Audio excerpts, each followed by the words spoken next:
আন্তরিক ধন্যবাদ এবং কৃতজ্ঞতা জানাচ্ছি। সম্মানিত সুধী, এবারও মহান আল্লাহর দরবারে দেশ ও জাতির মঙ্গল কামনা করে দোয়া পরিচালনা করবেন বায়তুল মোকাররম জাতীয় মসজিদের সম্মানিত খতিব আল্লামা মুফতি মোহাম্মদ আব্দুল মালেক।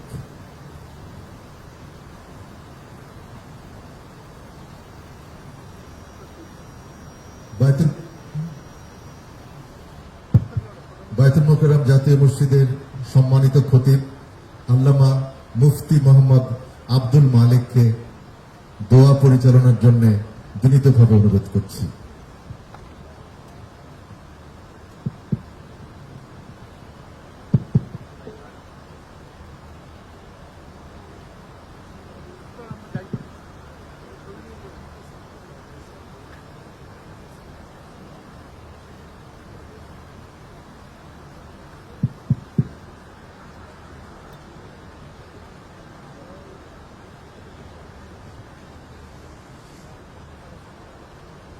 আমরা দুরূদ শরীফ পড়ি। সুবহানাল্লাহ, আলহামদুলিল্লাহ, লা ইলাহা ইল্লাল্লাহ, আল্লাহু আকবার। তাসবিহ পাঠ করে কয়েকবার দুরূদ শরীফ পড়ি।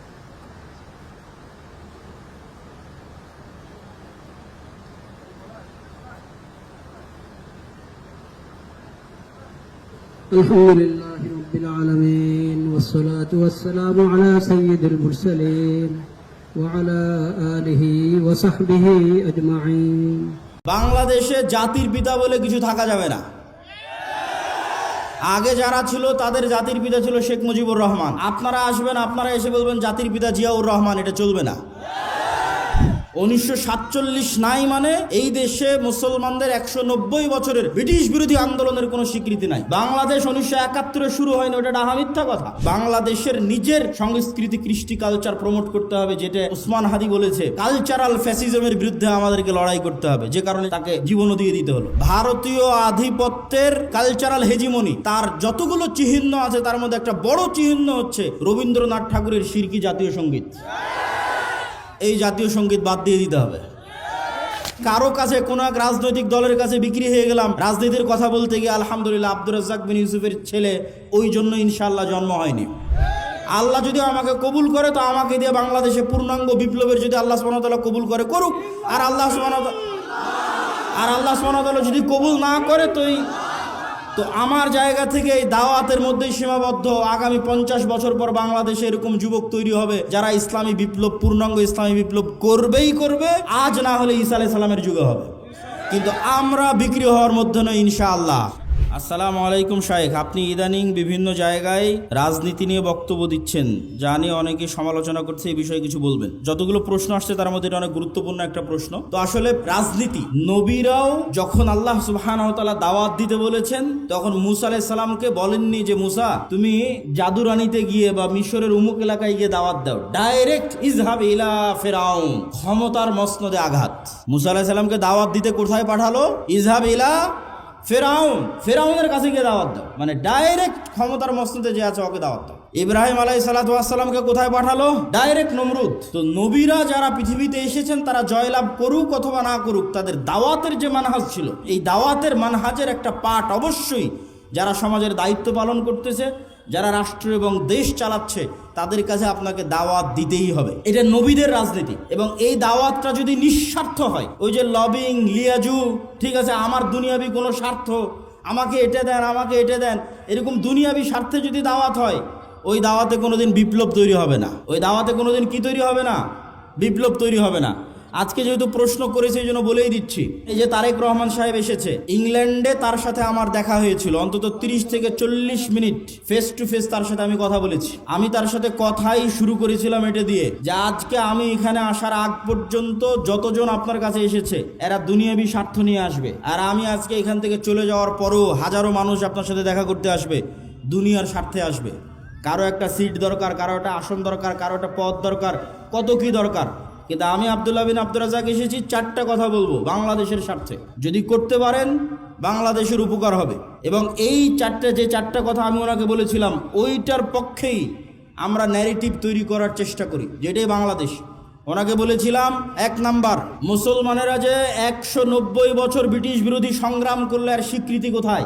১৭৯৭ সালের ২৩শে জুন থেকে ১৯৪৭-এর ১৪ বা ১৫ আগস্ট পর্যন্ত ১৯০ বছর ভারতের মুসলমানেরা ঠিকই, ভারতের হিন্দু এবং মুসলমানেরা সবাই যে ব্রিটিশ বিরোধী আন্দোলন করেছে তার স্বীকৃতি আছে। পাকিস্তানের মুসলমানেরা যে ব্রিটিশ বিরোধী আন্দোলন করেছে তার স্বীকৃতি আছে। তো বাংলাদেশের মুসলমানেরা কি করেনি? তিতুমির কে তাহলে? হাজী শরীয়তুল্লাহ কে তাহলে? এখানে যে ব্রিটিশ বিরোধী ১৮৫৭-তে যে হাজার হাজার মুসলমান জীবন দিল তাদের স্বীকৃতি কই? অতএব ১৯৪৭-এর রাষ্ট্রীয় স্বীকৃতি দিতেই হবে। ১৯৪৭ নাই মানে এই দেশে মুসলমানদের ১৯০ বছরের ব্রিটিশ বিরোধী আন্দোলনের কোনো স্বীকৃতি নাই।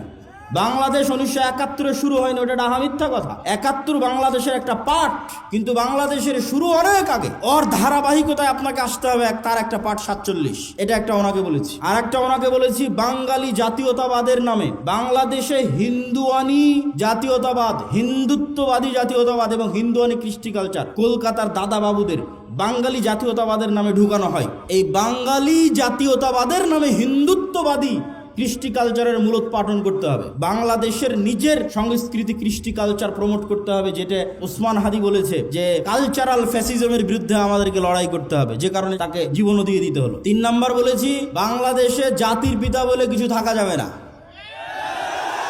আগে যারা ছিল তাদের জাতির পিতা ছিল শেখ মুজিবুর রহমান। আপনারা আসবেন, আপনারা এসে বলবেন জাতির পিতা জিয়াউর রহমান, এটা চলবে না। আপনি এতটুকু করতে পারেন, এই পুরো বাংলাদেশ তৈরিতে যাদের অবদান আছে তাদের সবাইকে সমান একটা মর্যাদার জায়গায় দিতে পারেন। ফাউন্ডার ফাদার্স এরকম একটা মর্যাদার জায়গায় দিতে পারেন, যেখানে শেরে বাংলা একে ফজলুল হকও থাকবে, হোসেন শহীদ সোহরাওয়ার্দীও থাকবে। এই অঞ্চলের মুসলমানদের যে ধারাবাহিক আন্দোলনের স্বীকৃতি আছে সেটার স্বীকৃতি থাকবে। ৪ নাম্বার বলেছি, অত্র অঞ্চলে ভারতীয় আধিপত্যের যে হেজিমনি, কালচারাল হেজিমনি, তার যতগুলো চিহ্ন আছে তার মধ্যে একটা বড় চিহ্ন হচ্ছে রবীন্দ্রনাথ ঠাকুরের শিরকি জাতীয় সঙ্গীত। এই জাতীয় সঙ্গীত বাদ দিয়ে দিতে হবে। তো আমরা দাওয়াত দেই, আমরা কথা বলি, দুনিয়াবি কোনো স্বার্থ নয়। আলহামদুলিল্লাহ, আলহামদুলিল্লাহ, দুনিয়াবি কোনো স্বার্থ নয়। এবং বিশ্বাস করি যে বাংলাদেশে একদিন পূর্ণাঙ্গ বিপ্লব করা সম্ভব। আমি পূর্ণাঙ্গ বিপ্লবের স্বপ্ন দেখি চীন মৈত্রী সম্মেলনে, যেখানে বাংলাদেশের সকল রাজনৈতিক দলের নেতারা ছিল। ওখানে আমার 7 মিনিটের বক্তব্য শুনে দেখিও। আমি পূর্ণাঙ্গ বিপ্লবের ডাক দিয়েছি, তাতে 30 বছর লাগুক, 50 বছর লাগুক, কিন্তু বাংলাদেশে সম্ভব। কেন সম্ভব? যদি সম্ভব না হতো আমি বলতাম না। বাংলাদেশে কয়েকটা কারণে সম্ভব। বাংলাদেশের 90% মানুষের ভাষা বাংলা, বাংলাদেশের 90% মানুষের ধর্ম ইসলাম। যদি এরকম হতো চিটাগাংয়ের ভাষা হিন্দি, রাজশাহীর ভাষা বাংলা, ঠাকুরগাঁয়ের ভাষা পাঞ্জাবি, আর সিলেটের ভাষা হচ্ছে কি বলে ওর নাম, আর একটা ভাষা ধরলাম গুজরাতি অথবা ধরলাম বিহারি, তাহলে আমি বলতাম না বাংলাদেশে বিপ্লব সম্ভব নয়। আবার যদি দেখতাম না এখানে অর্ধেক পাঠান বাস করে, অর্ধেক পাঞ্জাবি বাস করে, অর্ধেক অমুক বাস করে না, তাহলে আমি বলতাম এখানে বিপ্লব সম্ভব নয়। আবার যদি দেখতাম এখানে 50% মানুষ হিন্দু, 50% মানুষ এখানে খ্রিস্টান, বিপ্লব সম্ভব নয়। বাংলাদেশে যে কোনো একটা আদর্শের উপর বিপ্লব খুবই সম্ভব, কেননা এখানে 90% মানুষের ভাষা বাংলা, বলে বাংলা, লেখে বাংলা, সংস্কৃতি বাংলা। আবার 90% মানুষই ইসলামে বিশ্বাস করে। ফলত এখানে আলাদা কোনো বিভেদ নাই। এখানে 20% মানুষও যদি তৈরি হয় যারা ঈমান বিল গায়বে ইয়াকিন রাখবে, আজকের যে কথা বলেছি, আজকের যে থিওরি দিয়েছি, এবং সামনে এটার উপর আরও অনেক কাজ এবং গবেষণা এবং লিখিত দ্বিতীয় আর একটা বই আসবে আল্লাহর পথে যাত্রার উপর, আমি ওই পূর্ণাঙ্গ বিপ্লবে বিশ্বাস করি। কারো কাছে কোনো এক রাজনৈতিক দলের কাছে বিক্রি হয়ে গেলাম রাজনীতির কথা বলতে গিয়ে, আলহামদুলিল্লাহ আব্দুর রাজ্জাক বিন ইউসুফের ছেলে, ওই জন্য ইনশাআল্লাহ জন্ম হয়নি। আব্দুর রাজ্জাক বিন ইউসুফ ওই বক্তাও নয়, বড় থেকে বড় নেতার ঘরে যখন প্রবেশ করেছে ছবি মূর্তি থেকেছে, যত বড় মন্ত্রী হোক, যত বড় মিনিস্টার হোক, আব্দুর রাজ্জাক বিন ইউসুফ দাঁড়িয়ে বলে যে ছবি মূর্তি সরাতে হবে, না হলে ঢুকবে না। অথচ বহু বক্তা ওই ঘরেই বসে আছে। মানে দুনিয়ার স্বার্থের কাছে বিক্রি হওয়া বক্তা আব্দুর রাজ্জাক বিন ইউসুফ নয়। তো আমিও যদি কোনোদিন মনে করি দুনিয়ার স্বার্থের কাছে বিক্রি হয়ে যাচ্ছি, তো বক্তব্য দেওয়াই বন্ধ করে দেবো, দাওয়াত দেওয়াই বন্ধ করে দেবো। কিন্তু আব্দুর রাজ্জাক বিন ইউসুফ যে আমানতের, ন্যায়পরায়ণতার এবং যে বিশ্বাসের একটা মানদণ্ড নির্ধারণ করে গেছে, ওইটার সাথে ইনশাল্লাহ খেয়ানত করবো না। আল্লাহ যদি আমাকে কবুল করে, তো আমাকে দিয়ে বাংলাদেশে পূর্ণাঙ্গ বিপ্লবের যদি আল্লাহ সুবহানাহু ওয়া তাআলা কবুল করে, করুক। আর আল্লাহ সুবহানাহু ওয়া তাআলা যদি কবুল না করে, তো তো আমার জায়গা থেকে এই দাওয়াতের মধ্যেই সীমাবদ্ধ। আগামী 50 বছর পর বাংলাদেশে এরকম যুবক তৈরি হবে যারা ইসলামী বিপ্লব, পূর্ণাঙ্গ ইসলামী বিপ্লব করবেই করবে, আজ না হলে ঈসা আলাইহিস সালামের যুগে হবে। কিন্তু আমরা বিক্রি হওয়ার মধ্যে নই ইনশাআল্লাহ। আর ওইভাবে আমাদেরকে আমার মা এবং বাবা বড়ও করেনি আলহামদুলিল্লাহ। দুনিয়ার কারো কাছে কোনো কিছুর জন্য মুখাপেক্ষী নয় আলহামদুলিল্লাহ। আল্লাহ সুবহানাহু ওয়া তাআলা যেন এইটার উপর ঈমান পর্যন্ত, মৃত্যু পর্যন্ত থাকার তৌফিক দান করে, আল্লাহুম্মা আমিন। আসসালামু আলাইকুম ওয়া রাহমাতুল্লাহি ওয়া বারাকাতুহু। সুবহানাহু ওয়া তাআলা কোরআন মাজিদে বলেন, মা কুনতা তাদরি মাল কিতাব ওয়ালাল ঈমান ওয়ালাকিন জাআলনাহু নূরান নাহদি বিহি মান নাশা। হে আল্লাহর নবী, আপনি জানতেন না ঈমান কাকে বলে, কিতাব কাকে বলে, তবে আমি আল্লাহ এটাকে নূর বানিয়ে দিয়েছি। এই নূর দিয়ে আমি যাকে ইচ্ছা তাকে পথ দেখাই। আর ইসলাম নূর, ইউরিদুনা লিইউতফিউ নূরাল্লাহ ওয়াল্লাহু মুতিম্মু নূরিহি ওয়ালাউ কারিহাল কাফিরুন। পৃথিবীর কাফের মুশরিকরা ফু দিয়ে আমার নূরকে নিভিয়ে দিতে চায়, আর আমি আল্লাহ আমার নূরকে সমগ্র পৃথিবীতে প্রতিষ্ঠিত করবই করব। কাফের মুশরিকরা অপছন্দ করলেও সেই নূর হচ্ছে ইসলাম।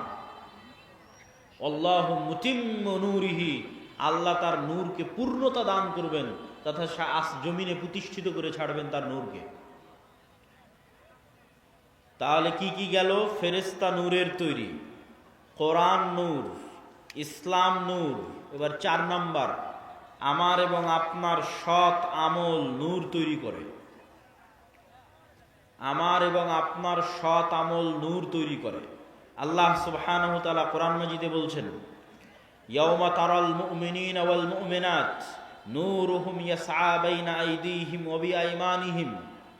কঠিন কিয়ামতের মাঠে মুমিনেরা এবং মুমিনারা দুনিয়াতে যত নূর জমা করেছিল আমলের মাধ্যমে, প্রত্যেকটা সৎ আমল নূর। 2টা শর্ত পেলেই আমল সৎ। আল্লাহ কোরআনে বলেনি যে বেশি আমল করতে হবে, যে ওই জান্নাতে যাবে যে বেশি আমল করেছে। আল্লাহ বারবার বলেছে আমানু ওয়া আমিলুস সালিহাত। ঈমান বিল গায়েবে, গায়েবে ঈমান আছে, গায়েবের উপর ইয়াকিন আছে, আর আমিলুস সালিহাত সৎ আমল করেছে। সৎ আমল নূর তৈরি করে। তো সৎ আমল 2 শর্তে নূর তৈরি করে, তখন এটা সৎ আমল হয়। 1, যদি হৃদয়ে ইখলাস থাকে, তাহলে ইখলাস পাওয়া মাত্রই নূর তৈরি হওয়া শুরু হয়ে যায়। 2, আমল যদি গায়েবের সাথে মিলে যায়। প্রত্যেকটা আমলের ফরম্যাট গায়েবে নির্ধারিত, যেই ফরম্যাট ওহির মাধ্যমে আল্লাহ রাসূলের কাছে পাঠিয়েছে। গায়েবে নির্ধারিত ফরম্যাটের সাথে না মিললে আমল কবুল হবে না, আমলে নূর তৈরি হবে না। তো গায়েবে নির্ধারিত ফরম্যাটের সাথে মিলাতে চাইলে কাকে দেখতে হবে? মুহাম্মদ সাল্লাল্লাহু আলাইহি ওয়াসাল্লামকে। কেন গায়েবের ওই ওয়াহি, ওই জ্ঞান মুহাম্মদ সাল্লাল্লাহু আলাইহি ওয়াসাল্লামকে দেওয়া হয়েছে। তাহলে মুহাম্মদ সাল্লাল্লাহু আলাইহি ওয়াসাল্লামের আমলের সাথে যখন আমল হুবহু মিলে যাবে, মানে ওটা গায়েবের ফরম্যাটের সাথে হুবহু মিলে গেছে।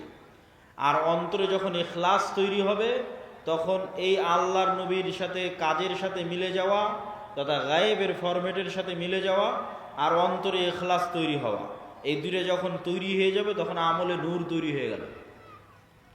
এবার যখন আমলে নূর তৈরি হয়ে গেল, এই রকম যত আমল মানুষ দুনিয়াতে করবে, আমলে সালেহ, যে আমল নূর তৈরি করে, এরকম যত আমল মানুষ দুনিয়াতে করবে তত নূর সে ধারণ করবে নিজের কালবে।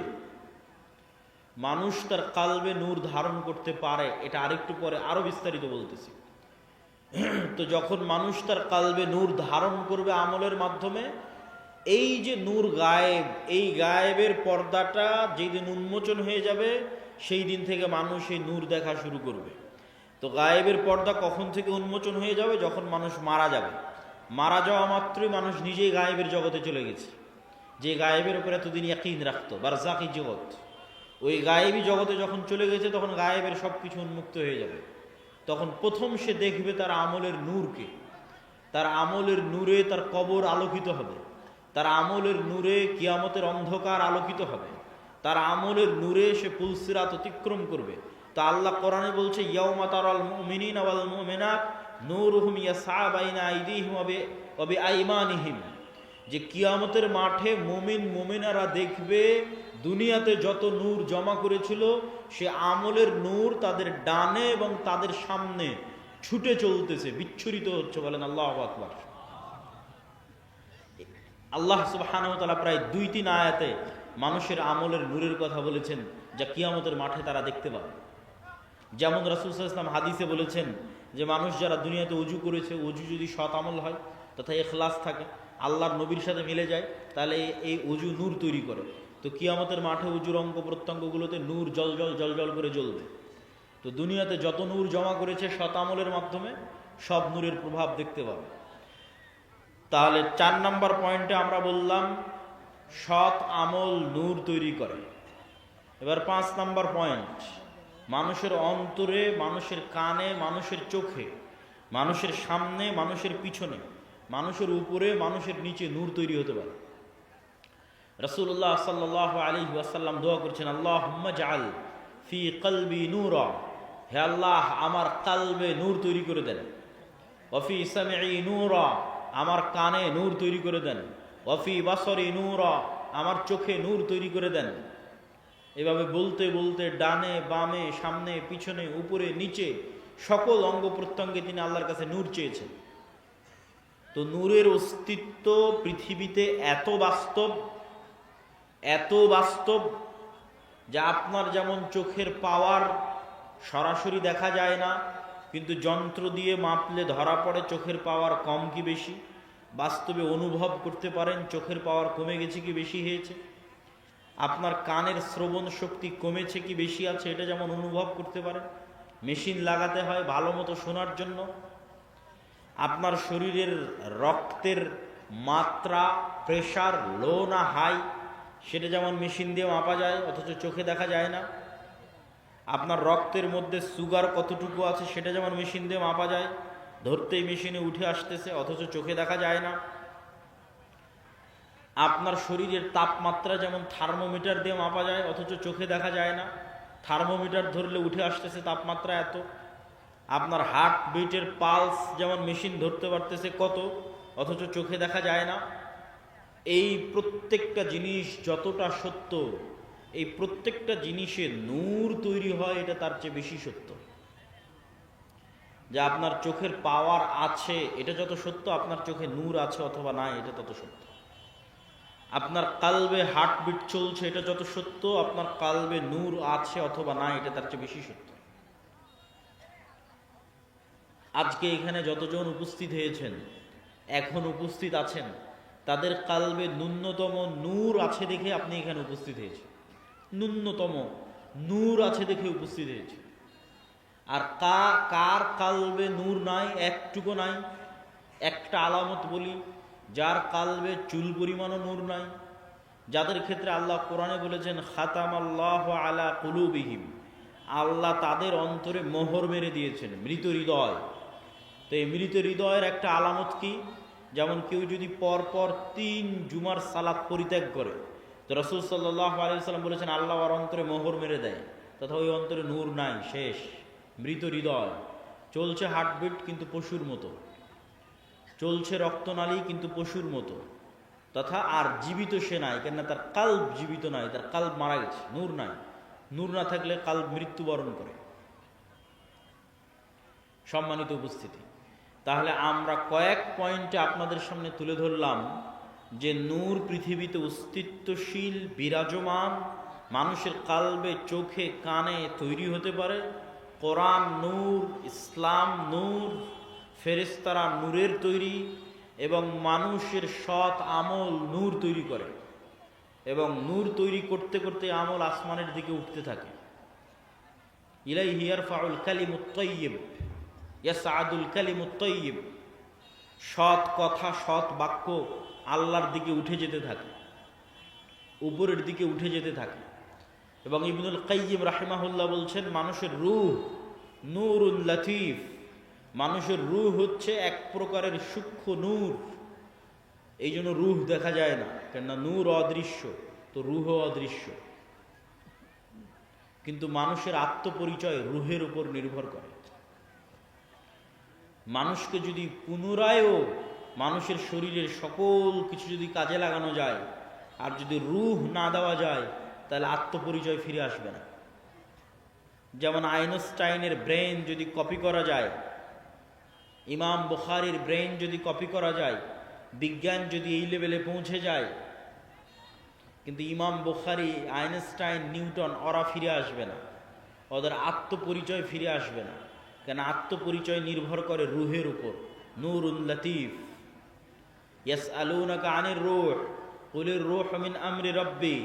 মানুষজন জিজ্ঞেস করে, বলে রূহ কি? আপনি বলে দিন রূহ আল্লাহর আদেশ। আল্লাহ যখন চান প্রতি রাতে এই রূহকে উঠিয়ে নেন। যাদের আল্লাহ মৃত্যু দিতে চান তাদের রূহকে তার কাছে আটকে রেখে দেন, এরা সকালবেলা মৃত অবস্থায় উঠে। আর যাদের আল্লাহ সুবহানাহু ওয়া তাআলা বাঁচিয়ে রাখতে চান এদের রূহকে আবার ফেরত দিয়ে দেন। এই জন্য সকালবেলা এরা জীবিত অবস্থায় উঠে। এই জন্য দোয়ার মধ্যে বলা হয়েছে আল্লাহুম্মা বিইসমিকা আমুতু, হে আল্লাহ তোমার নামে আমি মারা যাচ্ছি। কেননা তখন রুহের কাজ শেষ হয়ে যায়। রুহের কাজ দেখা, রুহের কাজ শোনা, রুহের কাজ চিন্তা করা, রুহের কাজ বোঝা। বাকি শরীরের হার্টবিট, রক্ত সঞ্চালন এগুলো তো চলছেই, কিন্তু দেখা, শোনা, চিন্তা, গবেষণা যখন বন্ধ হয়ে যায় তখন রুহের কাজ শেষ। এই জন্য যখন মানুষ ঘুমিয়ে যায় তখন রুহের আর কোনো কাজ থাকে না, তখন রুহ উড়াল দেয়। আল্লাহ সুবহানাহু ওয়া তাআলা তার কাছে নিয়ে নেন রুহকে। কোরআনের আয়াতে আল্লাহ সুবহানাহু ওয়া তাআলা বলছেন। এবং সকালবেলা যখন ঘুম থেকে উঠে তখনও দোয়ার মধ্যে শিখিয়ে দেওয়া আছে যে প্রশংসা ওই আল্লাহর যিনি আমাদেরকে পুনরায় জীবিত করেছে মৃত্যু দেওয়ার পর। তাহলে মৃত্যু দিল কখন? ঘুমই মৃত্যু। এবং প্রত্যেকটা লেভেলে পরবর্তী লেভেলের আলামত আছে। প্রত্যেক লেভেলে পরবর্তী লেভেলের আলামত আছে। এখন আমরা কোন লেভেলে আছি? এখন আছি দুনিয়ার লেভেলে। এই দুনিয়াতে বসে থেকেই বারজাখী জীবন কেমন হবে তার আলামত দেওয়া আছে, যে পরের জগৎটা কেমন হবে তুমি দুনিয়াতে বেঁচে থাকতেই বুঝে নাও। এবার যখন বারজাখী জগতে চলে যাবেন তখন ওখানে আলামত দেওয়া হবে যে কিয়ামতের পরের জগৎ কেমন হবে তুমি এখান থেকে বুঝে নাও। বারজাখী জগৎ থেকে হালকা হালকা বুঝতে পারবে, কেননা জান্নাতের সাথে দরজা খুলে দেওয়া হবে। কারো দরজা